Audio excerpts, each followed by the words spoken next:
Korea जिला के बैकुंठपुर से लगे हुए खरवत जलाशय में ज्यादा पानी भरेले स्थानीय किसान मन के लगभग 70 एकड़ पट्टा के जमीन हर डूब किए है, जेकर से वहां के किसान मन ला भारी नुकसान उठाना पड़त है।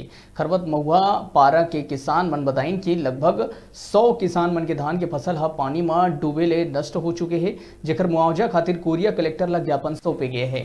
किसान मन ये भी बताइन कि जल संसाधन विभाग बैकुंठपुर के लापरवाही के कारण उमन ला भारी नुकसान उठाना पड़त है।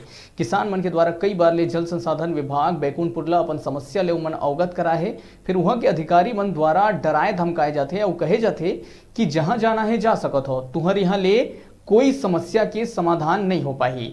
किसान मन ये भी बताइन कि नहर के मरम्मत नहीं करे से उमन ला नुकसान हुआ थे। अगर विभाग द्वारा नहर के मरम्मत कर पानी की निकासी की व्यवस्था करे जातीस तो उमन ला ये नुकसान नहीं उठाना पड़तीस।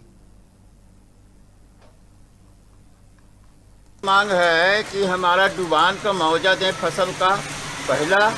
दूसरी बात, ये नहर का साफ सफाई नहीं हुआ है और शासन से पैसा आता है, उसको कहाँ करते हैं? उसको सफाई करने के लिए गेट बंद है, पानी बंद है। बहुत दिनों से जुबान नहीं होता था, ये साल बहुत जुबान हो गया। मैंने 100 एकड़ से ज़्यादा जुबान हो गया हमारे खरवत ग्राम खरवत महुआ पारा में। यही मांग तो है हम लोगों का। पास ये एप्लीकेशन दिए कि बांध इस साल बांध एरिया से बहुत हम लोगों का पट्टे के ज़मीन में पूरा पानी भरा है और फसल जो बोए थे पूरा बर्बाद हो गया है।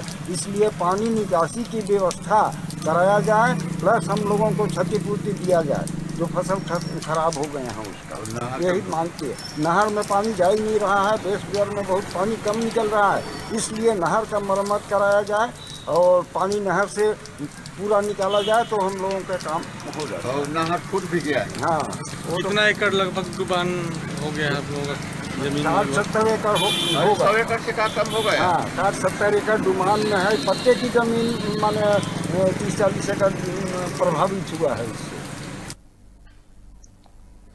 छोटे से ब्रेक बर रुकथन, फिर आप मन बने रहो हमारे संग, देखते रहो न्यूज़ 36 छत्तीसगढ़ की आवाज।